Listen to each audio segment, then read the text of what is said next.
everyone, this is Dr. Park. I hope everybody's doing okay in quarantine.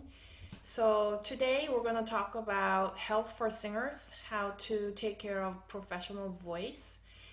It's really important, but it's barely discussed. I hope that this is an opportunity for um, everybody to think about how to take care of our voice because it's so precious.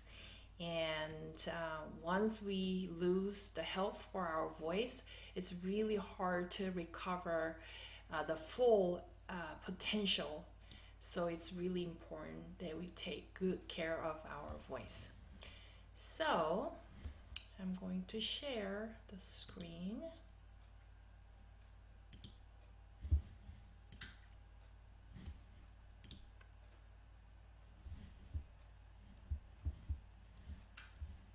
All right.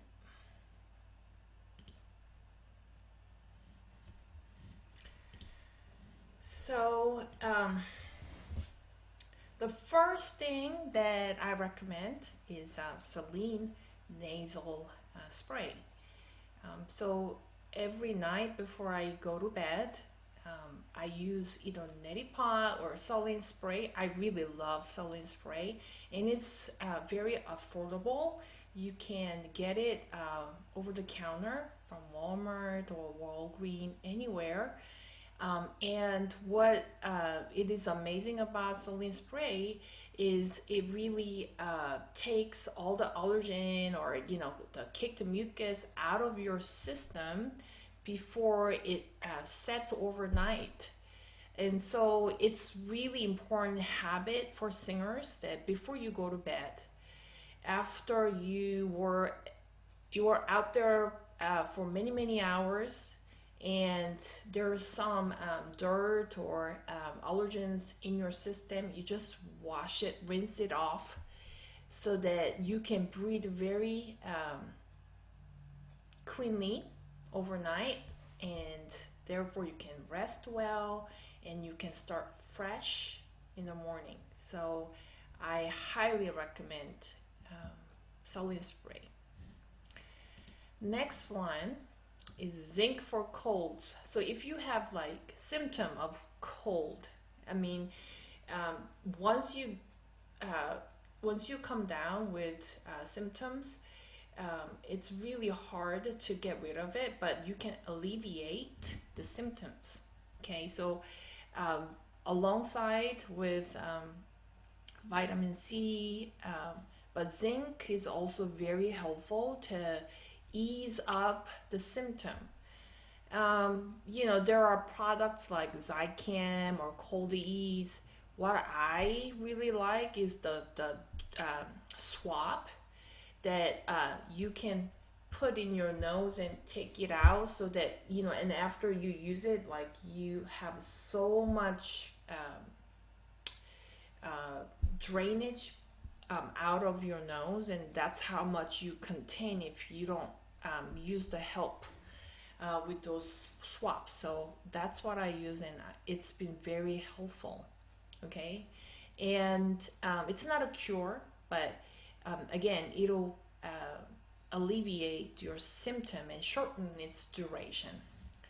Next recommendation is mouthwash. I know um, it seems irrelevant, but imagine how much germ that you have because you breathe those air from outside, allergens. And so alongside with your nasal spray, I also highly recommend your mouthwash at least once, and highly recommend it before you go to bed. I hope everybody's doing that. And air cleaner, I use HEPA air cleaner in my bedroom, as well as in my office. Um, it filters dust, pollen. If you have pet, animal danders, and other allergens, and so you can do a lot of prevention by having air cleaner in your bedroom or office. Okay, so sleep. I know everybody loves to sleep, but somehow we just stay up and go to bed. And the time that we are getting up to bed, like it's getting later and later. But it's always a good idea to set up a schedule that works so that you can have a good night's sleep. I feel it's just very personal too, but if I go to, even though it's the same 7 hours, if I start sleeping around 10 o'clock and then wake up like 5 or 6, rather than I go to bed at midnight and sleep until 7, I mean, the duration might be pretty similar, but the quality of sleep is drastically different. And so I recommend that singers uh, strongly consider to go to bed around 10, 11 the latest, um, because I think we produce very important recovery hormone, and the scientist tells us that the window of 4 hour between 10 and 2 we produce that hormone while we're sleeping. So um, please work your schedule around it so you get the best benefit of sleeping. Silence, it's a hard one, especially for a teacher who has to constantly speak. But if you can, get off the phone and use text, or use an email rather than talking over the phone. After performance, I know we're just so pumped, so we tend to be very chattery, but be silent after a heavy performance. Rest your voice and stop talking, especially if it's a noisy restaurant or bar.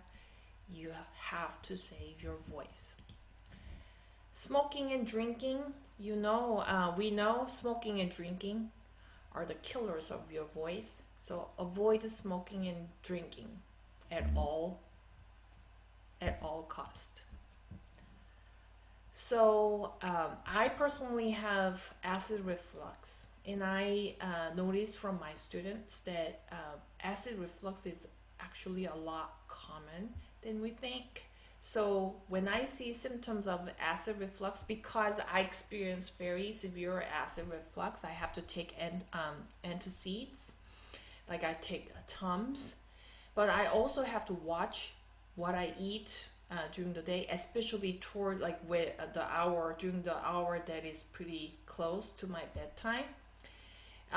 So symptoms include, but not limited, the very frequent clearing up, in dry coughs, hard having hard time getting sleep, good night's sleep. Those are pretty common symptoms of acid reflux. So just get in a habit of pop an antacid right before your practice or performance, because what the acid reflux does is it literally burns your vocal cords. So you cannot, if you have acid reflux, especially before the day of performance, you will feel already your voice is swollen or exhausted. So just as a prevention, just take a couple of antacid before the night of the performance. Now with the abocho technique that we use, thoracic and belly and your back is highly pumping up stomach, and there's more chance for singers. If you are practicing abocho, there's more chance that we pump up acid a lot more often than normal people. So just don't ignore the symptoms of acid reflux. This is serious. It can be very serious. and the prevention might be a lot easier, if especially when it's early stage. Acid reflux. So acid reflux, um, I mean, causes of reflux, obesity, bad diet. For me, I love acidy food like orange or lemon, and so I have to really watch what I eat, especially for supper. Um, Lying down immediately after eating, I'm guilty of that. After having a long day of teaching, I would just chalk down all the food from the refrigerator, and then I crash. So, just you can do better by eating regularly over the day, over the daytime, so that you don't have to eat so much portion for supper and then you crash. That's a bad idea. And singers are much more exposed to acid reflux because of our lifestyles and singing habits. Okay, so be careful eating very late at night. Be careful of tomato sauce or anything very acidy. Um, be careful having those very late at night, and careful not to go to bed right away after eating. So let's go over symptoms of acid reflux. Scratch throat, feeling something stuck in the throat. So that's why you clear your voice very often. Bitter taste in your mouth, bad voice quality in the morning. Yeah. So if you particularly have a bad voice in the morning, you have to suspect acid reflux. Prolonged warm up, if you need a lot more time to warm up your voice, that could be the symptom of acid reflux.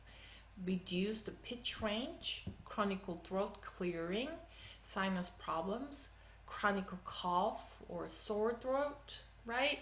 So you see if you look at the symptoms of acid reflux, yeah, it's a lot more common. What should we do? Maintain healthy weight. Okay, wear clothing that is looser around the waist so we don't really pump uh, back up the acid. Don't sing on full stomach. I mean, I'm guilty of it. Like, I have kind of a bad habit that I feel like before singing, I have to eat so much. Many singers don't feel that way, but just for me, I just feel that that's how I produce powerful voice, maybe. But it's not a good idea to sing on a full stomach. A smaller portion and more frequently. Chew your food well. Avoid eating less than 3 hours before bed. Don't lie down. Bend over immediately after eating. Don't smoke. Avoid alcohol, chocolate, coffee, soda, citrus. I'm sorry, that's me. I love those. Not except not alcohol, but chocolate, coffee, soda, citrus. Man, that's hard to cut. Manage stress. Get in a habit of taking Tums.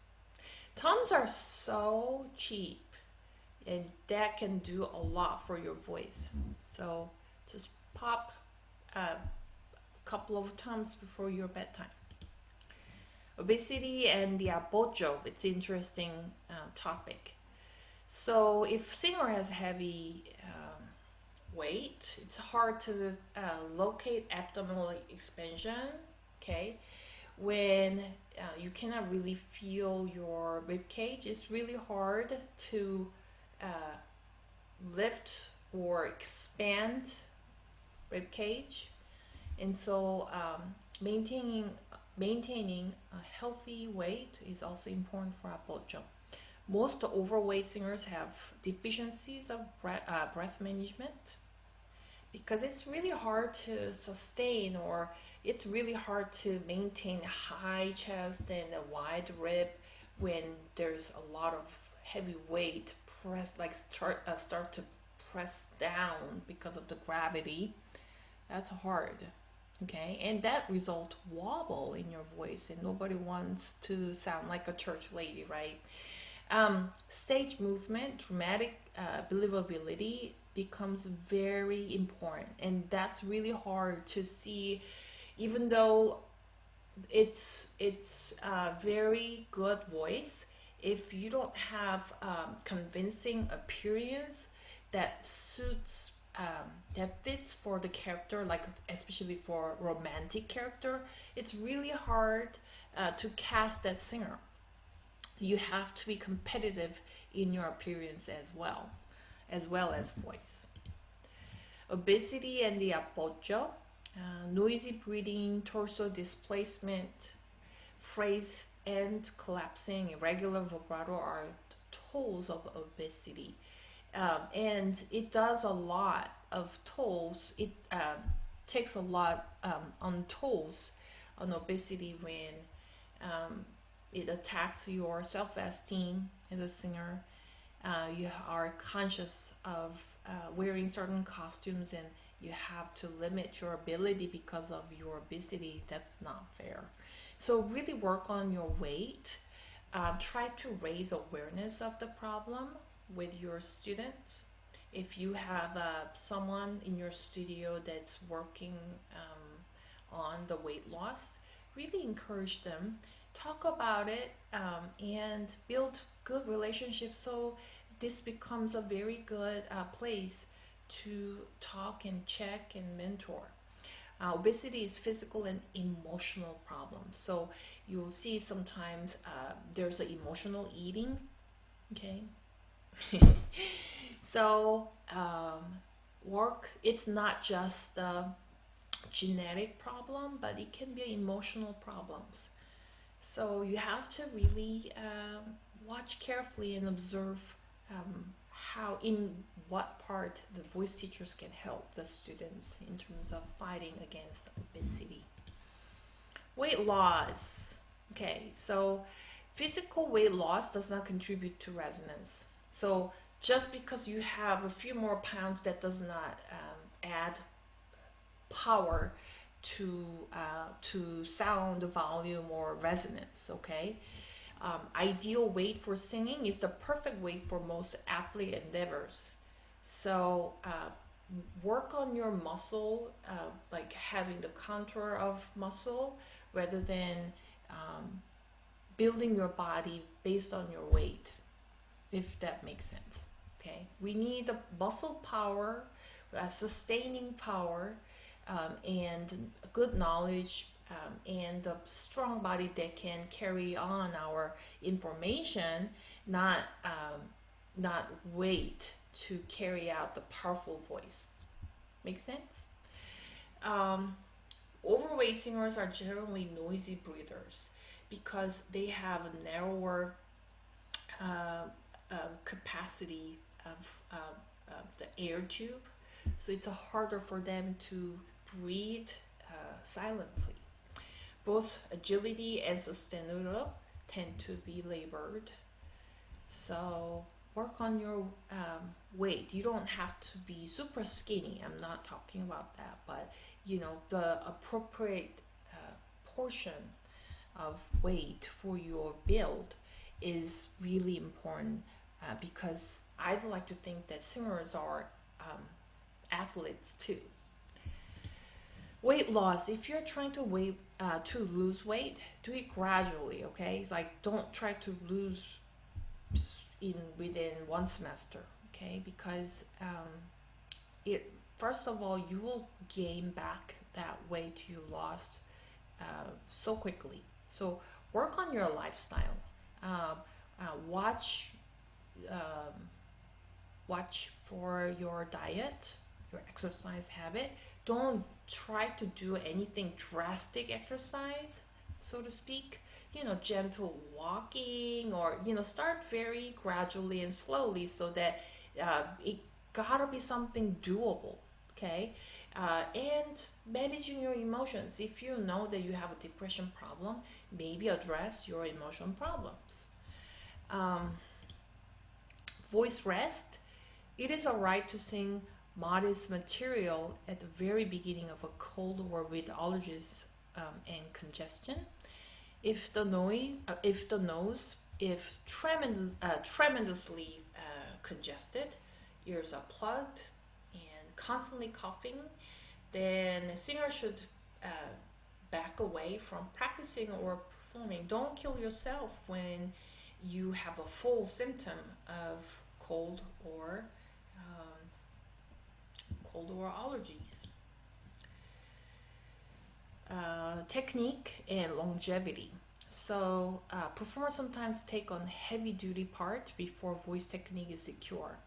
Guys, it's I cannot emphasize anymore of the securing your foundation of voice before you go on and take some adventurous operatic roles, even though it may sound like a crazy opportunity. But I rather have a long and sound career than have one shot and you make a devastating damage on your voice. Pressed phonation, heavy production cause vocal fatigue and nodules, and that's pretty scary because it happens inside of the part that we cannot easily see. So it's hard to address the problem. Singing dramatic roles with a high etc. Not so much. Okay, so most nodules can be eliminated through voice therapy, not surgical removal. So, okay, guys, just aware of the importance of building proper technique for your body, for your voice type. Don't try to sing something that you're not, okay? Now, for teaching, I'm so guilty of skipping many practice time because of after so long day of teaching, it's so hard to get up and warm up your voice. It's probably very wise to start your day with warm up, especially for the day that you know you have long teaching hours. Then start your day with proper warm up. So ENT Robert Starloff says the singer who does not warm up prior to a day of teaching is committing vocal suicide. So guys, I know it's a commitment as a voice teacher, and sometimes we take care of others so much so we ignore the need of our own voice. So we have to be really wise about how we manage heavy teaching load. And as with any athlete, regular practice is a requirement for the singer. That includes you, includes me, all the voice teachers out there. Performance day diet, okay, on the day of performance. So try to avoid these: all deep fried, salty, spicy food, olives, tea, coffee, alcohol, drinks like cold drinks, cola, nuts, sugar, astringents. Okay, so because these really increase the acids in your system. So try to avoid these items if you can. For many singers, avoidance of ice cream, sherbet, and milk is advisable on a performance day. So be mild with your diet on the day of performance. I'm sure everybody has their own way to take care of their own voice. And you have to, I personally help myself by writing a journal, what works, what I had. I start from a week before performance of what I have to watch, what I have to do in terms of taking care of my voice, that's been really helpful for my journey. So maybe you have this time for you to really step up and proactive about your voice, your own voice. Okay? Well, thank you for listening. And if you have any questions, always, you can always come find me. Thank you for listening and happy singing. Bye, everyone.